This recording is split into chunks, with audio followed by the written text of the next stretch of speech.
مولانا عطا اللہ خان صفدر کے official YouTube channel کو سبسکرائب کریں۔ اما بعد فاعوذ باللہ من الشیطان الرجیم بسم اللہ الرحمن الرحیم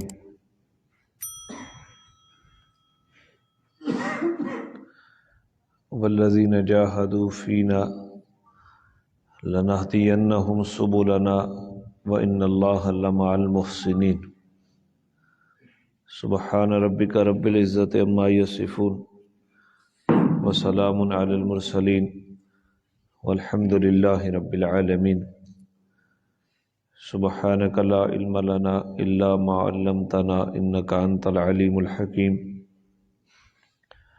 رب اشرح لی صدری ویسر لی امری واحلل عقدۃ من لسانی یفقہوا قولی رب یسر ولا تعسر وتممہ بالخیر وبک نستعین اللہ وعلی آل سیدنا محمد افضل صلواتک بعدد معلوماتک وبارک وسلم اللہم صلی علی محمد النبی الامی وعلی آلہ وسلم تسلیما۔ باب فی المجاہدہ، یہ باب ہے مجاہدہ کے بارے میں۔ یہ مجاہدہ کا لفظ تو آپ نے سنا ہوگا،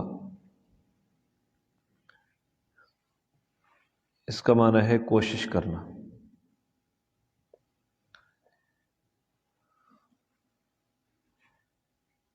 دین کے بارے میں جہاں کہیں بھی کوئی رکاوٹ پیش آئے تو اس رکاوٹ کو دور کرنے کے لیے جو کوشش کی جاتی ہے، اگر وہ رکاوٹ کفار کی جانب سے ہو، دین میں وہ رکاوٹ کفار کی جانب سے ہو، تو اس رکاوٹ کو دور کرنے کے لیے جو کوشش کی جاتی ہے اس کو جہاد کہتے ہیں۔ اور اگر وہ رکاوٹ اپنے نفس کی جانب سے ہو، نفس امارہ، تو اس رکاوٹ کو دور کرنے کے لیے جو کوشش کی جاتی ہے اس کو مجاہدہ کہتے ہیں۔ سمجھی؟ دین پر عمل کرنے کے لیے جو رکاوٹیں آتی ہیں، ان رکاوٹوں کو دور کرنے کے لیے اگر وہ کفار کی جانب سے رکاوٹ ہے تو وہ جو کوشش ہے اس کو جہاد کہتے ہیں، اور اگر نفس کی جانب سے وہ رکاوٹ آ رہی ہے تو وہ جو کوشش کی جاتی ہے اس کو مجاہدہ کہتے ہیں۔ تو یہ باب ہے مجاہدہ۔ قال اللہ تعالی، اللہ تعالی نے فرمایا والذین جاہدوا فینا لنہدینہم سبلنا وان اللہ لمع المحسنین، وہ لوگ جنہوں نے ہمارے رستے میں کوشش کی۔ جاہدوا، یہاں جہاد کا وہ معنی نہیں ہے جو کفار سے رکا، کیونکہ یہ آیت مکی ہے اور مکے میں جہاد فرض نہیں ہوا تھا، تو یہاں دوسرا معنی ہی ہوا۔ جو لوگ ہمارے رستے میں کوشش کرتے ہیں تو ہم ان کو اپنے رستے کی طرف رہنمائی کریں گے، ہدایت دیں گے، اور بے شک دل سے نیکی کرنے والوں کے ساتھ اللہ ہوتا ہے۔ یہ سورہ عنکبوت کی آیت نمبر 69 ہے۔ سورہ الحجر کی آیت نمبر 99 وَاعْبُدْ رَبَّكَ حَتَّى يَأْتِيَكَ الْيَقِينُ، آپ اپنے رب کی عبادت کرتے رہیں یہاں تک کہ موت آ جائے، یعنی موت تک اطاعت میں لگے رہیں، تو یہ مجاہدہ ہے۔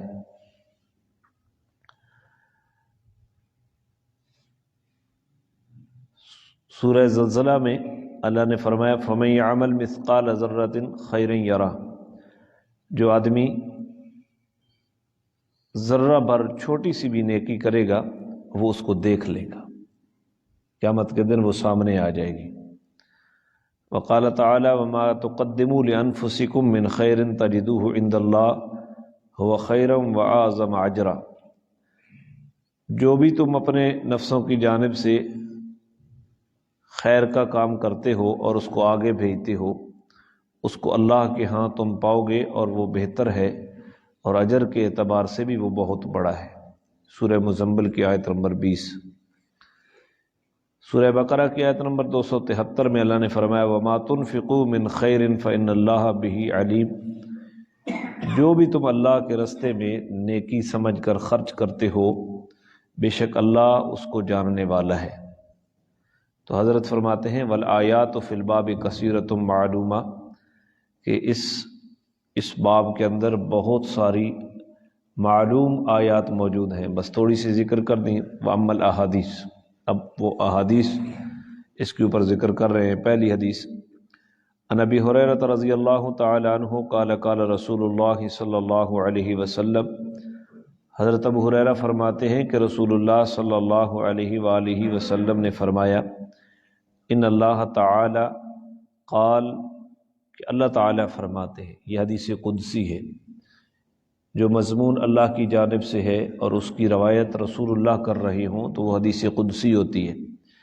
حضور فرما رہے ہیں کہ اللہ فرماتے ہیں من عادی لی ولیا فقد آذنتہ بالحرب، جو آدمی میرے کسی ولی کے ساتھ دشمنی کرے میں اللہ اس کے ساتھ اعلان جنگ کرتا ہوں۔ جو کسی ولی کے ساتھ کیا کرے؟ دشمنی کرے، میں اللہ اس کے ساتھ کیا کرتا ہوں؟ اعلان جنگ کرتا ہوں۔ تو ہر مومن کسی نہ کسی درجے میں ولی ہے، ایمان کی وجہ سے اللہ سے ایک رشتہ قائم ہوا ہے۔ تو درجہ ولایت کے اندر پھر فرق ہے درجات کے، جو آدمی زیادہ کامل ہوگا اس کی ولایت زیادہ پختہ ہوگی، لہذا اس کی زیادہ فکر کرنی چاہیے کہ کسی مسلمان کے ساتھ ہماری دشمنی نہیں ہونی چاہیے، کیونکہ مسلمان کسی نہ کسی درجے میں، چاہے کم درجے کا ہو، صرف ایمان کی حد تک ہو، وہ اللہ کا ولی ہے۔ تو جس نے بھی کسی میرے ولی کے ساتھ دشمنی کی میں اس کے ساتھ اعلان جنگ کرتا ہوں۔ وما تقرب الی عبدی بشیء احب الی مما افترضت علیہ، اور اللہ نے فرمایا کہ میرا کوئی بندہ بھی فرائض سے زیادہ میرا قرب حاصل نہیں کر سکتا، یعنی اللہ کے قرب کا حاصل کرنے کا سب سے بڑا ذریعہ کیا ہے؟ فرض نماز، فرائض، صرف نماز نہیں، حلال کھانا، حرام سے بچنا، وہ بھی فرض ہے، اور بھی بہت ساری چیزیں۔ وما یزال عبدی یتقرب الی بالنوافل حتی احبہ، اور بندہ ہمیشہ میرے قرب کی خاطر نوافل پڑھتا رہتا ہے یہاں تک کہ میں اس کے ساتھ محبت کرنے لگتا ہوں۔ تو یہ مجاہدہ ہے نا۔ تو اللہ کے قرب کا سب سے بڑا ذریعہ فرائض ہیں اور پھر نوافل۔ فَإِذَا أَحْبَبْتُهُ كُنْتُ سَمْعَهُ الَّذِي يَسْمَعُ بِهِ، پھر جب میں بندے کے ساتھ محبت کرنے لگ جاتا ہوں تو میں اس کا کان بن جاتا ہوں جس سے وہ سنتا ہے۔ اس کا ایک مطلب تو یہ ہے کہ وہ کانوں سے وہی سنتا ہے جو اللہ کی رضا ہوتی ہے، اللہ کی رضا والے کام۔ اور بھی کئی مطالب ہیں۔ وَبَصَرَهُ الَّذِي يُبْصِرُ بِهِ، اور میں اس کی آنکھ بن جاتا ہوں جس سے وہ دیکھتا ہے، یعنی ایسی چیزیں اسے دکھائی دیتی ہیں جو عام انسانی طاقت سے باہر ہوتی ہیں۔ یہ بھی ایک مفہوم ہے۔ تو یا یہ مفہوم کہ وہ ایسی چیزوں کو دیکھتا ہے جن کی طرف دیکھنا حلال ہوتا ہے اور اللہ کی رضا ہوتی ہے۔ وَيَدَهُ الَّتِي يَبْطِشُ بِهَا، اور میں اس کا ہاتھ بن جاتا ہوں جس سے وہ پکڑتا ہے۔ وَرِجْلَهُ الَّتِي يَمْشِي بِهَا، اور میں اس کا پاؤں بن جاتا ہوں جس سے وہ چلتا ہے۔ وَإِنْ سَأَلَنِي آتَيْتُهُ، اگر وہ مجھ سے سوال کرتا ہے تو میں اس کو عطا کرتا ہوں۔ وَلَا، ہمیں اپنا ولی بنا لے، دعا تو کرنی چاہیے نا، اللہ کامل درجے کا ولی بنا لے۔ تو یہ مجاہدہ ہے، فرائض کو پورا کرنا، نوافل اطاعت کرنا، اور پھر اللہ کی جانب سے یہ انعام ہے۔ دوسری حدیث عن انس رضی اللہ عنہ عن النبی صلی اللہ علیہ وسلم فیما یرویہ عن ربہ عز وجل، حضرت انس رضی اللہ تعالیٰ عنہ نبی پاک صلی اللہ علیہ وسلم سے روایت کرتے ہیں، اور یہ وہ روایت ہے جو نبی پاک نے اللہ تعالیٰ سے کی ہے، یعنی حدیث قدسی ہے۔ اذا تقرب العبد الی شبرا تقربت الیہ ذراعا، جب بندہ میرے قریب آتا ہے ایک بالشت کے بقدر تو میں اس کے قریب ہوتا ہوں ایک ہاتھ کے بقدر، ایک گز کے بقدر۔ وَإِذَا تَقَرَّبَ إِلَيَّ ذِرَاعًا تَقَرَّبْتُ إِلَيْهِ مِنْهُ بَاعًا، اور جب آدمی میری جانب بندہ ایک ہاتھ بڑھتا ہے تو میں دونوں بازو پھیلا کر اتنی مقدار اس کی جانب بڑھتا ہوں۔ وَإِذَا أَتَانِي يَمْشِي أَتَيْتُهُ هَرْوَلَةً، اور جب وہ میری طرف آہستہ چل چل کے آتا ہے تو میں دوڑ کر آتا ہوں۔ تو یہ اللہ کی رحمت ہے کہ بندہ جتنا اللہ کا قرب حاصل کرنے کی کوشش کرتا ہے اللہ اس سے زیادہ اس کے قریب ہوتا ہے۔ اللہ ہمیں بھی یہ نعمت عطا فرمائے۔ یہ بھی بخاری کی روایت ہے۔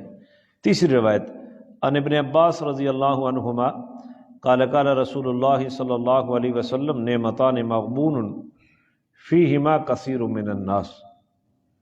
حضرت عبداللہ بن عباس رضی اللہ عنہما فرماتے ہیں کہ رسول اللہ صلی اللہ علیہ وآلہ وسلم نے فرمایا دو نعمتیں ایسی ہیں جس میں بہت سے لوگوں کو دھوکہ لگا ہوا ہے۔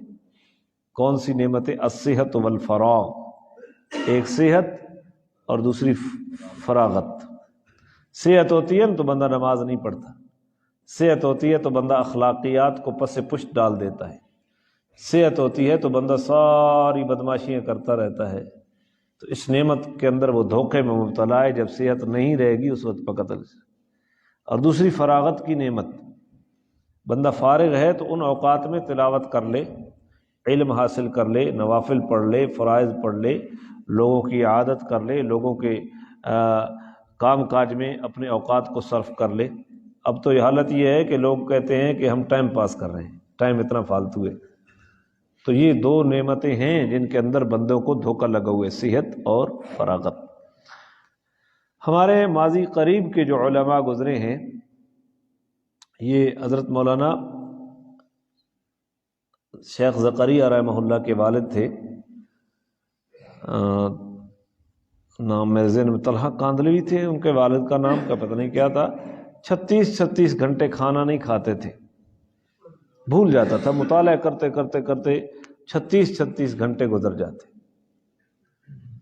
اور انہوں نے بہت زیادہ وقت اللہ کے راستے میں سے، اور ایک اللہ والے ہمارے بزرگوں میں دیوبند کے قابرین میں ایک بزرگ گزرے ہیں جو بازار سے جب سودا خریدنے کے لیے جاتے تو جو ان کے پاس پرس ہوتا، اس زمانے میں جو بھی تھیلی ہوتی جس میں پیسے رکھتے، وہ دکاندار کو دے دیتے کہ آپ اس سے خود اپنے پیسے نکال لیں اور خود ذکر کرتے رہتے تاکہ میں پیسے نکالنے میں یہ وقت میرا ادھر نہ لگے۔ اور ایک مرتبہ وہ کسی نے تھیلی چھین لی، پیچھے سے پیچھے مڑ کے بھی نہیں دیکھا، بس کون اس کے پیچھے جائے، اتنا ٹائم ذکر کر لے گی۔ تو اللہ تعالی ہمیں توفیق نصیب فرمائے اپنے وقت کو اور اپنی صحت سے اس کو غنیمت سمجھنے کی۔ چوتھی حدیث عن عائشہ رضی اللہ عنہ ان نبی صلی اللہ علیہ وسلم کان یقوم من اللیل حتی تتفطر قدماہ۔ حضرت عائشہ فرماتی ہیں کہ رسول اللہ صلی اللہ علیہ وسلم رات کو جو نوافل پڑھتے تھے اتنا کھڑے ہوتے تھے یہاں تک کہ آپ کے پاؤں پھٹنے کے قریب ہو جاتے، اتنا ورم آ جاتا، گویا آپ کی جو جلد ہے وہ پھٹنے کے قریب ہو گئی۔ فقلت له لما تصنع هذا یا رسول اللہ، میں نے عرض کی یا رسول اللہ آپ اتنی مشقت کیوں کرتے ہیں؟ وقد غفر اللہ لك ما تقدم من ذنبك وما تأخر، حالانکہ اللہ نے آپ کے ساتھ وعدہ کر لیا ہے کہ آپ کے اگلے پچھلے تمام گناہوں کو ہم نے دھو دیا ہے۔ یہ گناہ نہیں ہے بلکہ خلاف اولا باتیں مراد ہے جس کو لفظ خطا سے تعبیر کیا گیا۔ تو آپ اتنی مشقت کیوں کرتے ہیں؟ آپ تو بخشے بخشائے ہیں، یوں معنی کر لیں۔ قالا، تو حضور نے فرمایا افلا احب ان اکون عبدا شکورا، حضور نے فرمایا کیا میں اللہ کا شکر گزار بندہ نہ بنوں؟ کیا فرمایا میں اللہ کا شکر گزار بندہ نہ بنوں؟ تو اس لیے یہ اللہ کی شکر گزاری کے طور پر میں ساری رات کھڑے ہو کر اللہ کی عبادت کرتا ہوں۔ جناب سیدنا علی المرتضیٰ رضی اللہ تعالیٰ عنہ فرماتے ہیں ایک وہ لوگ ہیں جو بیوپاری ہیں، سوداگر، ایک عبادت سوداگروں کی ہے اور ایک عبادت غلاموں کی ہے اور ایک عبادت آزاد لوگوں کی ہے۔ جو لوگ جنت کے لالچ میں عبادت کرتے ہیں ان کی عبادت سوداگروں کی طرح ہے، پیسے دیے اور چیز لی، عبادت کی اور جنت لی۔ اور وہ لوگ جو اللہ کے عذاب سے بچنے کے لیے، اللہ کے عذاب سے ڈر کر، جہنم سے ڈر کر اللہ کی عبادت کرتے ہیں، یہ غلاموں والی عبادت ہے۔ اور وہ لوگ جو نہ جنت کے لیے عبادت کرتے ہیں نہ جہنم سے ڈرنے کے لیے عبادت کرتے ہیں، بس عبادت اس لیے کرتے ہیں کہ اللہ نے جو نعمتیں دی ہیں ان کا شکریہ ادا کرنے کے لیے۔ جناب علی المرتضیٰ فرماتے ہیں کہ یہ آزاد لوگوں کی عبادت ہے۔ تو حضور فرما رہے ہیں کیا میں اللہ کا شکر گزار بندہ نہ بنوں؟ آپ تو بخشائے تھے، آپ تو جنتی تھے۔ تو اللہ تعالی ہمیں بھی توفیق نصیب فرمائے۔ پانچویں روایت، ان عائشہ رضی اللہ عنہا انہا قالت، یہ ہے مجاہدہ، آتا نا تو آپ ساری رات جاگتے، ساری رات خود نہیں جاگتے صرف، وَأَيْقَظَ أَهْلَهُ، اپنے گھر والوں کو بھی جگاتے، وَجَدَّ وَشَدَّ الْمِيزَرَ، اور آپ اس طرح سستی اور کاہلی کو دور پھینک دیتے اور کمر کس لیتے، تہمت کس لیتے۔ اور جڑا سی پنجابی نہ آنے میں فلانے بھائی چوتا مار گدا گھنڈوں کا، اس طرح یعنی بالکل مستعد رہتے رمضان کا آخری عشرہ۔ تو اللہ ہمیں بھی توفیق نصیب فرمائے۔ عن ابی ہریرہ رضی اللہ تعالی عنہ قال قال رسول اللہ صلی اللہ علیہ وسلم المؤمن القوی خیر واحب الی اللہ من المؤمن الضعیف۔ ابو ہریرہ فرماتے ہیں کہ رسول اللہ صلی اللہ علیہ وسلم نے فرمایا طاقتور مومن یہ بہتر ہے اور اللہ کو زیادہ محبوب ہے کمزور مومن سے۔ ایک مومن طاقتور ہے اور ایک کمزور ہے، تو جو طاقتور ہے وہ اللہ کو زیادہ محبوب ہے کمزور کے مقابلے میں، اور بہتر ہے۔ کیوں؟ بھائی جو طاقتور ہے وہ کھڑے ہو کر نماز پڑھے گا، وہ روزے بھی خوب رکھے گا، وہ جہاد بھی کرے گا، وہ دین کے آگے جتنی رکاوٹیں ہیں ان کو دور کرنے کی کوشش کرے گا، اور جو کمزور ہے وہ نماز بھی کھڑے ہو کر نہیں پڑھ سکے گا۔ لہذا تو یہ حدیث ترغیب دے رہی ہے کہ انسان کو اپنے جسم کا بھی خیال رکھنا چاہیے، تاکہ میرا جسم صحیح ہو، اس کی ورزش ہو، میں اللہ کی عبادات اور اطاعات کے اندر اپنا جسم جو ہے وہ صحیح طریقے سے کھپا سکوں، یہ فرمایا۔ لیکن ساتھ حضور نے یہ فرمایا وَفِي كُلِّ خَيْرٌ، دونوں بہتر دونوں ہیں۔ مومن ہے چاہے وہ کمزور ہے تب بھی بہتر ہے، قوی ہے تب بھی بہتر ہے، لیکن قوی جو ہے وہ اللہ کو زیادہ محبوب ہے۔ تو اپنی صحت کا خیال، حضور نے فرمایا نا کہ تیرے جسم کا بھی تیرے اوپر حق ہے، تیرے گھر والوں کا بھی تیرے اوپر حق ہے، جسم کو راحت دینا، جسم کو سکون دینا، یہ بھی حق ہے جسم کا۔ احرص علی ما ینفعک، حضور نے فرمایا جو چیز تجھے نفع دے اس کے اوپر حریص بن جا، جو چیز تجھے نفع دے اس کے اوپر، تو یہ وہ دنیاوی منافع مراد نہیں ہے، یعنی جو آخرت کا نفع دے اس کے اوپر حریص بن جا۔ واستعن باللہ ولا تعجز، اور مدد مانگ تو اللہ سے مانگ اور عاجز نہ بن۔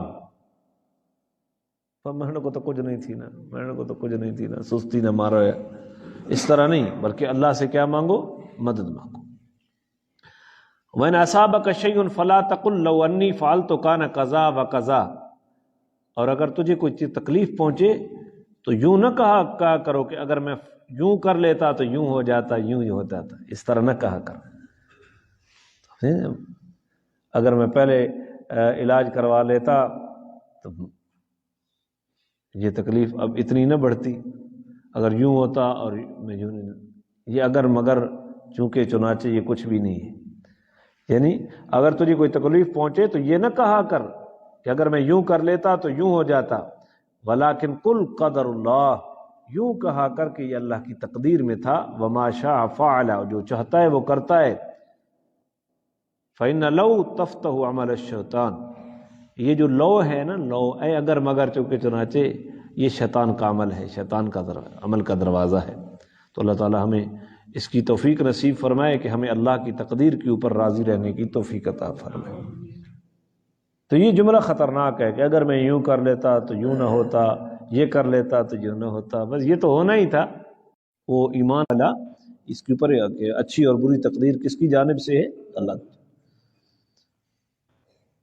حضور علیہ السلام نے فرمایا حجبت النار بالشہوات وحجبت الجنت بالمقارہ، کہ جہنم کو ڈھانپ دیا گیا ہے شہوات کے ساتھ، خواہشات کے ساتھ، اور جب بندہ خواہشات کے اندر، شہوات کے اندر مبتلا ہوتا ہے تو گویا وہ جہنم کے اندر داخل ہو گیا۔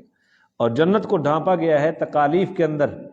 سردی میں وضو کرنا تکلیف تو ہے نا، سردی میں مسجد کی طرف آنا تکلیف تو ہے، گرمیوں میں روزے رکھنا تکلیف ہے، سردیوں میں روزے رکھنا تکلیف تو ہے، جہاد میں جانا، میدان کارزار میں جانا تکلیف تو ہے، دین کے اوپر مشقتیں تو ہیں، اور کھانا سامنے پڑا ہے حلال کا نہیں ہے تو اس سے رک جانا تکلیف تو ہوتی ہے۔ تو جنت کو اس سے روکا گیا ہے، جو ان تکالیف میں مبتلا ہو گیا گویا جنت میں داخل ہو گیا۔ آخری روایت پڑھ رہا ہوں 8ویں۔ عن ابی عبداللہ حذیفہ بن یمان رضی اللہ عنہ، حضرت ابو عبداللہ یہ کنیت ہے، نام حذیفہ ہے، والد کا نام یمان ہے، یہ رازدار رسول تھے، بڑے عظیم صاحب۔